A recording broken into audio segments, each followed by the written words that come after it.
언제나 필승! 네, 반갑습니다. 필승입니다. 반갑습니다. 자, 이번에 분석해드릴 기업은 HFR입니다. 일단 결론부터 말씀드릴게요. 저는 올해의 HFR의 실적이, 그러니까 영업이익이 500억 이상 나올 것이라고 생각을 하고 있습니다. 사실상 가능성이 꽤 크게 500억은 뭐 물론이고 600억 이상도 나올 수 있을 것이라고 저는 보고 있습니다. 왜냐하면 5G 장비주이기 때문에 장비주의 특성이 무엇이죠? 굉장히 변동폭이 크다는 겁니다. 좋을 때는 확 좋았다가 안 좋을 때 확 안 좋아지는 것이죠. 그런데 올해부터 저는 확 좋은 것이 아니라 서서히 좋아져서 500억 이상, 그러니까 내년, 내후년에는 확 좋아지는 시기이기 때문에 올해 500억을 월등히 뛰어넘는 그런 실적을 낼 수 있을 가능성이 상당히 높다고 보고 있어요. 물론 제 모든 영상은 매수, 매도, 추천, 리딩 절대 아닌 거 다들 알고 계시죠? 참고하시면 되겠습니다. 참고로 저 같은 경우는 HFR을 통해서 전 영상에서도 제가 여러 번 말씀드렸죠. HFR에 대해서는 제가 상승 전에도 지속적으로 말씀드린 5G 기업이고, 저 역시나 실적을 꽤나 많이 냈어요. 그래서 최근에 좀 매도를 하였었는데, 다시금 좀 오르고 있어서, 약간은 좀 놓친 감이 없진 않지만, 저는 그럼에도 지속적으로 지켜봐야 된다. 특히나 이제 좋은 자리가 되었을 때, 변곡점이라던가 지지라인이 확인되었을 때에는 충분히 관심 가져도 될 만큼의 그런 매력도를 지닌 기업이라고 보고 있습니다. 그럼 만약에 영업이익이 500억 이상이 올해 난다고 한다면 현재 시가총액을 잠깐이나마 좀 간략하게나마 보면은 3,794억 원이에요. 그러니까 올해 영업이익이 500억 이상 난다면 PR이 10이 안 되는 거죠. 그리고 내년 내후년에는 실적이 훨씬 더 좋아질 가능성이 높습니다. 특히 최근에 주가가 HFR이 굉장히 많이 올랐기 때문에 고평가가 아니냐 이런 의구심이 있을 수 있어요. 그런데 PBR로 보든 PR도 마찬가지예요. 딱히 고평가가 아니죠. 오히려 전성기를 향해서 달려가고 있는 기업들의 특징이 고평가 영역에 들어선다는 것이에요. 그러니까 전성기가 최고로 나타나기 직전에 가장 고평가가 되는 것이 일반적인데, HFR은 전성기 쪽으로 가고 있음에도 여전히 밸류에이션적인 측면이 고평가 영역엔 있지 않다라고 저는 개인적으로는 보고 있습니다. 올해 같은 경우는 3분기와 4분기의 실적이 상당히 잘 나올 거예요. 내년에는 훨씬 더 잘 나올 겁니다. 그럼에도 당기순이익이 200억 정도, 이제 올해 그리고 올해에는 한 500억 정도를 보고 있기 때문에 그런 것들을 봤을 때에는 저는 여전히 매력적이지 않을까 개인적으로 그렇게 보고 있어요. ROE도 20 넘습니다. ROE도 20이 넘기 때문에 장기 중에도 불구하고 상당히 좋은 그런 효율성을 가지고 있다. 사업을 잘 해나가고 있다. 이렇게 보고 있습니다. 사실 다른 장비주들에 대비해서 이런 식으로 ROE라던가 영업이익률이 높은 이유는 사실 해외 매출이 많기 때문이에요.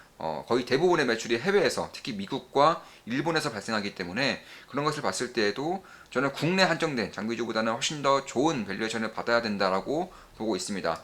그럼에도 여전히 주가가 많이 올랐을지언정 실적에 대비해서는 그다지 좀 강력한 모습은 보여주지 않았다. 개인적으로 그렇게 보고 있고, 저도 최근에 매도하였지만 여전히 저는 좋게 보고 있어요.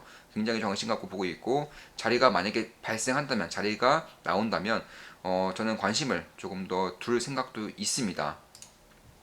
사실 올해 3분기 들어서 실적이 엄청나게 턴어라운드를 했죠.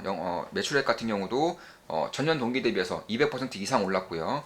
단기 순이익 같은 경우 당연히 좋았죠. 그리고 분기별로 봤을 때도, 그러니까 연도별이 아니라 분기별로 봤을 때에도 150% 정도의 성장을 이제 보였습니다. 그런데 올해에는 더욱더 좋을 것으로 예상하고 있는 것이고, 현재 나타난 수출에 대한 그런 수주액만 보더라도 이미 1,500억 이상을 넘겼습니다.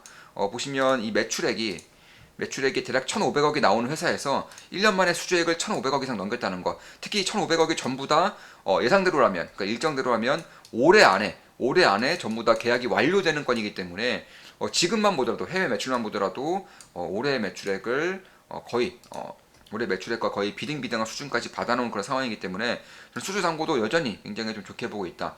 개인적으로는 그렇게 보고 있어요. 사실 이 HFR의 그런 기술력이라던가, 그러니까 매출액뿐만 아니라 그런 기술력을 본다면 추후에 얼만큼의 발전 가능성이 있는지 이런 것들을 좀 확인할 수가 있게 되는 것인데, 이것만 보면 명확하죠. 미국의 가장 큰 통신사가 두 개가 있죠. AT&T와 버라이즌이 있습니다. 이 두 개 기업 모두의 프런트워를 솔벤더로, 그러니까 단독으로 납품하는 기업이 바로 HFR이에요. 삼성도 안 됐고요. 그리고 에릭슨도 안 됐고요. 노키아는 기술력이 딸려서 아예 못했습니다. 그런 것을 봤을 때에도 어, 네, 결국에는 이런 것들이 굉장히 좀 괜찮은 그런 기술력을 가지고 있는 것이 저는 명확한 이런 것들이 명확한 반증이라고 저는 방증이라고는 생각을 하고 있습니다. 사실 이 프론트웨어 같은 경우, 5G 프론트웨어 같은 경우에도 뭐 화웨이는 뭐 어차피 미국에는 납품을 거의 불가능하죠. 납품이 불가능합니다. 화웨이는 제껴주더라도 뭐 에릭슨, 노키아, 삼성 말고는 할 수 있는 기업들이 별로 없어요. 대한민국의 중소기업에 속하는 HFR이 이런 것들을 하는 것만으로도 대단한데 AT&T와 그리고 버라이즌에서 단독 솔벤더로 납품을 하고 있다는 것은 굉장히 좀 유의미한 그런 결과다. 이런 것을 저는 이런 것들 좀 봐야 되지 않을까 이렇게 보고 있습니다. 따라서 뭐 미국과 뭐 한국은 물론이고요, 뭐 일본, 뭐 아니면 유럽까지 이런 국가들에서 5G에 대한 그런 인프라 사업을 본격적으로 진행할 때에는 HFR에 대한 수혜가 꽤나 기대할 수 있을 만큼 올라갈 수 있겠다. 개인적으로는 그렇게 보고 있습니다. 특히 이제 프론트홀뿐만 아니에요. 사실 저는 두 가지를 보고 있습니다. 프론트홀이 물론 HFR의 주요 사업인 것은 맞지만 이번에 5G 세상부터 굉장히 좀 특화되는 것이 있어요. 바로 특화망이라고 하죠. 지금은 누가 뭐래도 클라우드 세상입니다. 그러니까 정보를 이제 하드웨어적인 게 아니라 클라우드에 맡김으로써 클라우드를 활용함으로써 소프트웨어적으로 정보를 데이터를 맡기고 데이터를 분석하고 이런 것들이 대세가 되고 있죠. 누구나 알고 있는 사실이라고 보고 있어요. 특히 이제 AI가 발달되면서 이런 클라우드에 대한 데이터 분석 능력 혹은 클라우드에 대한 보안 이런 것들은 당연히 매우 강조될 수밖에 없는 점도 누구나 알고 있을 겁니다. 그런 것들을 봤을 때 결국 프라이빗망 그러니까 특화망이 5G에서는 특화망이 없을래야 없을 수가 없는 거예요. 대한민국에서도 네이버가 지금 가장 먼저 뛰어들고 있는 것이고 SKT 같은 경우도 HFR가 손 잡고 프라이빗 이제 그런 특화망에 나아가고 있는 것입니다. 공공기관도 다를 게 없어요. 공공기관도 이미 몇몇 기업들이 특화망을 구축하겠다고 밝히고 있는 만큼 HFR이 여기서는 역시나 독보적인 기술력을 가지고 있기 때문에 이런 것들을 좀 봐야 되지 않을까? 완전히 새롭게 생기는 시장입니다. 특히 클라우드와 보안이 점차 강화될수록 특히 스마트 공장 같은 경우는 기업마다 다 달라요. 그러니까 스마트 공장 예를 들어 테슬라 공장, 뭐 현대 공장, 애플 공장 다 구조가 다릅니다. 같은 자동차 회사끼리도 다르고요. 뭐 애플과 자동차 회사는 당연히 다르겠죠. 그래서 이 스마트 공장이 점차 발달되면서 예를 들어서 사람 같은 경우에는 이 일을 했다가 저 일도 할 수 있죠. 배우면 할 수 있어요. 반도체 설계에서 뭐 자동차를 뭐 엔지니어링 한다던가, 그러니까 자동차 반도체에서 아니면 메모리 반도체라던가 이런 쪽에 대한 그런 아웃풋이 충분히 나올 수가 있는 것인데 스마트 공장은 이게 안 된다는 거예요. 이런 것들을 통해서 그 프라이빗한 특화망에 대한 특히 자동화될수록 특화망에 대한 그런 수요도가 높아질 수밖에 없는 것이고 이런 것들은 저도 꽤나 좀 장기적으로 그러니까 5G 장기 중에도 불구하고 장기적으로 볼 필요가 있겠다 개인적으로 그렇게 보고 있는 겁니다. 따라서 올해에 대한 피크 아웃에 대한 그런 우려감이 분명히 생길 거예요. 그런데 저는 그런 우려감은 기후에 불과하지 않을까. 물론 미래의 일이겠지만 기후에 불과한 일이 되지 않을까. 개인적으로는 그렇게 보고 있습니다.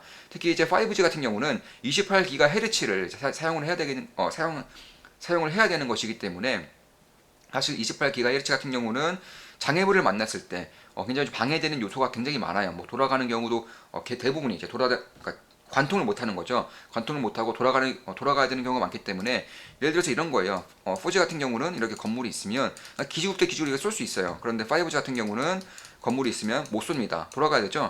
돌아가면 기지국이 또 하나 있어야 되고요. 건물이 또 있으면 여기 기지국이 또 하나 있어야 됩니다. 이렇게 되는 것이기 때문에 5G에 대한 인프라 투자액이 4G에 비해서는 최소 5배 이상은 많을 것이다. 이런 기대감이 있었어요. 그래서 그런 것들을 통해서 이제 선반영되면서 관련 기업들에 대한 주가가 10배 이상 상승을 했었지만 사실 그런 것들에 대한 기대감이 점차 사그라들면서 주가가 폭락을 했었습니다. 그런데 기술적인 부분을 봤을 때 여전히 5G에 대한 투자 액수를 4G에 비해서는 5배 이상 늘려야 되는 것은 변하지 않는 현실입니다. 그래서 그런 것을 봤을 때에도 그리고 핵심적인 기업들을 봤을 때 특히 작년까지 코로나로 인해서 인프라 투자가 굉장히 더디게 진행이 되었다면 올해부터는 상당히 빠르게 진행될 수 있다는 점도 저는 충분히 좀 봐야 될 그런 시그널이 되지 않을까 이렇게 보고 있습니다. 참고로 대한민국도 5G에 대해서 대선 주자들이 올해가 이제 대선이 있죠. 대선 주자들에 대한 그런 정책이 하나둘 나오고 있어요. 그래서 그런 것들을 좀 살펴보신다면 100조 원 이상, 뭐 국내에서만 100조 원 이상 써야 된다는 그런 연구 자료가 있는 만큼 5G만 해서입니다.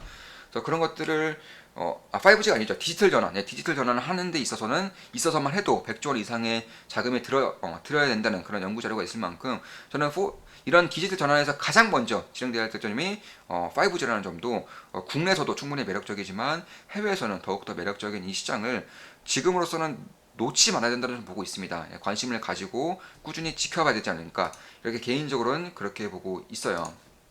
그리고 이제 우리 멤버분들이 이제 댓글 달아주신 것인데 잠깐 좀 살펴보겠습니다. 자, 필승 최근 멤버 가입하고 과거 영상 보는 중인데 무려 1년 전에 메타버스에 대한 통찰력 대단합니다. 참고로 이제 2021년 1월 1일이죠. 정확히 1년 전쯤입니다. 기술적 분석 이관 해드리면서 시장에 대한 방향성과 대응 계획에 대해서 말씀드렸었고, 그리고 이때 이제 메타버스에 반드시 주목을 해야 된다고도 말씀을 드렸습니다.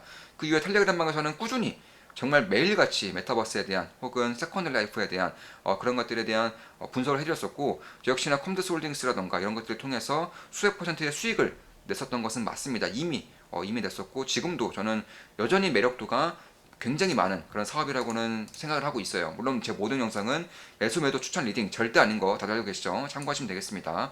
컴퓨터 솔딩스를 보유하고 있다고 해서 컴퓨터 솔딩스가 지금도 투자하기 좋은 시기냐면은 저는 단연코 그렇다라고는 말씀 못 드립니다. 그래서 항상 절대 매수 매도 추천 리딩 아니기 때문에 참고하시면 되겠습니다.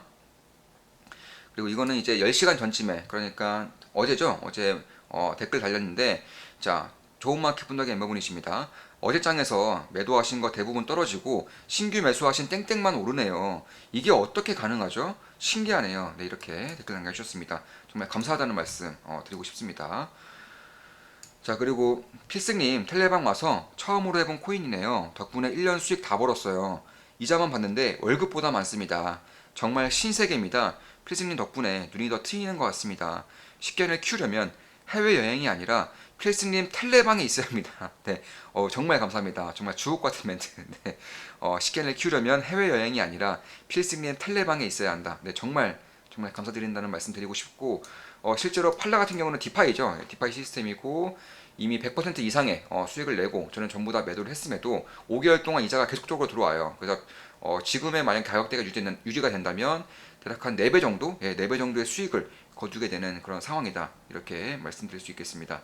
자, 이것으로 방송 마치겠습니다. 지금까지 5G, 그리고 HFR, 그리고 메타버스와 간략하게 디파이에 대해서 좀 말씀을 드렸었고, 앞으로도 좋은 분석, 좋은 기업 분석으로 찾아뵙겠습니다. 절대 매수매도 추천 리딩 아닙니다. 저 같은 경우도 HFR 얼마 전에 팔았고 오늘 급등하는 거 지켜만 봤어요. 네. 정확히 좀 매수 타점이 오면 다시금 관심을 가져볼 만하다고는 개인적으로 생각하고 있습니다. 자, 방송 마치겠습니다. 좋은 분석, 좋은 기업 분석으로 찾아뵙겠습니다. 필승이었습니다. 필승!